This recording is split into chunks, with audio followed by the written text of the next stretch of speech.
So what I'm going to go over with now is buying a house. The way I'm going to break it down is into 3 rounds, almost like it's a boxing match between you and the house of your dreams. So naturally, we're going to start with round 1. So the very first thing you're going to do within this round is just check the market conditions. Feel the ground, feel the water, feel the room temp. Just know, is this a buyer's market or a seller's market?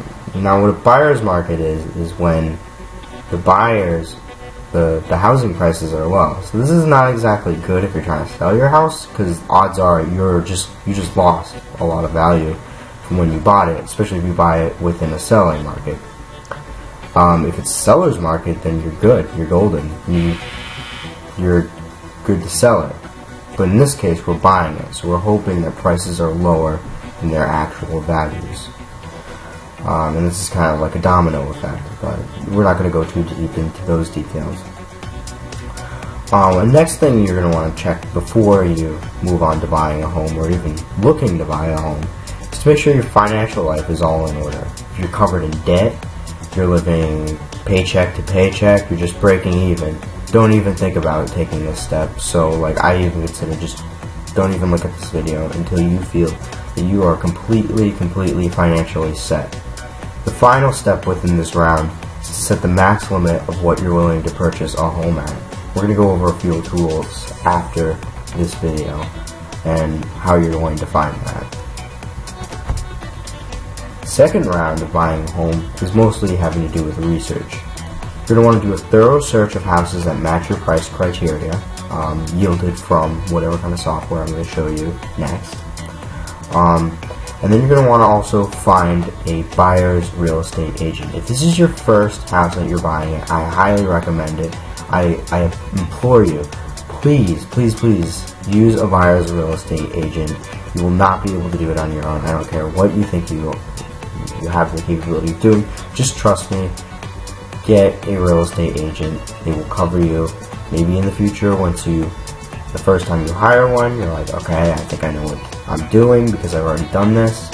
Sure, fine. But if this is the very first time you're purchasing a house, please get a real estate agent. I can't stress this enough. Anyway, final step within the second round is to look through the houses that you found that were within your price range.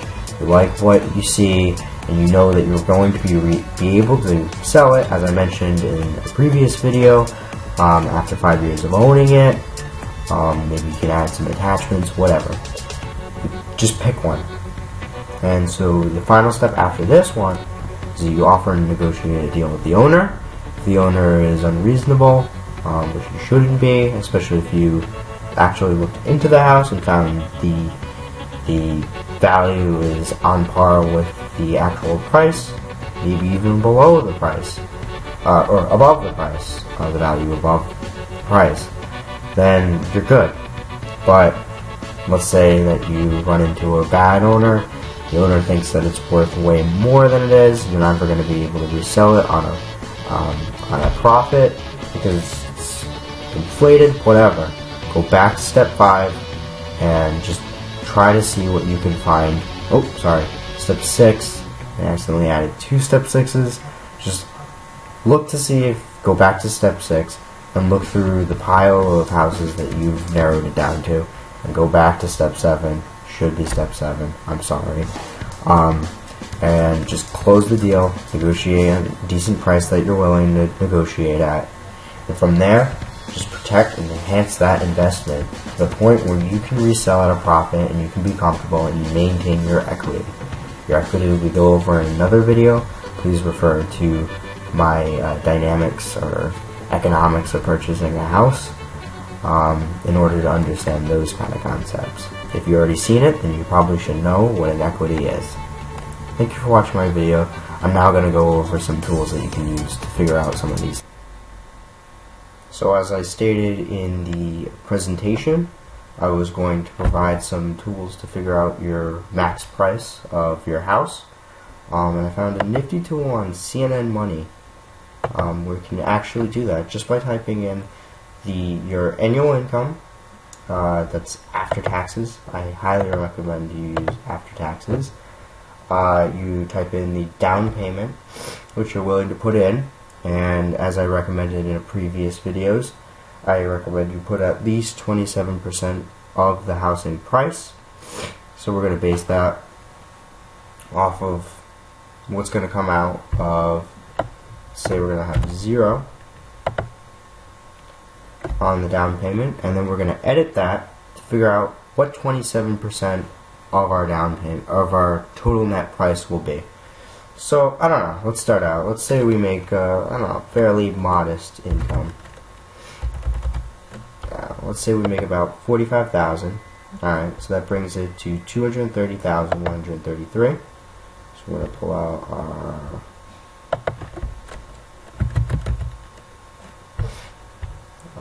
little bit of a calculator here. And 230,133 times 0.27. So our down payment that we're willing to pay in cash, and yes, you will need this up front, is $62,135.91. So why don't we just go and type that in? 62135 62135 91 62135 91. And once again, like I said, you're just going to want to avoid any kind of debt. Let's see what our advanced options are.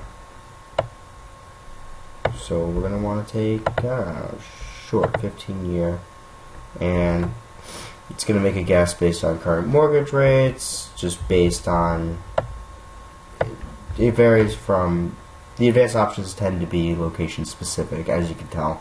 You got property taxes at 1%. I don't know about you, but mine aren't that low where I am. And you also gotta take in consideration the percentage for your insurance.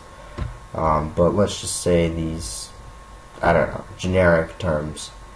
So let's say we were making $45,000. We're willing to put in 27% of the net price.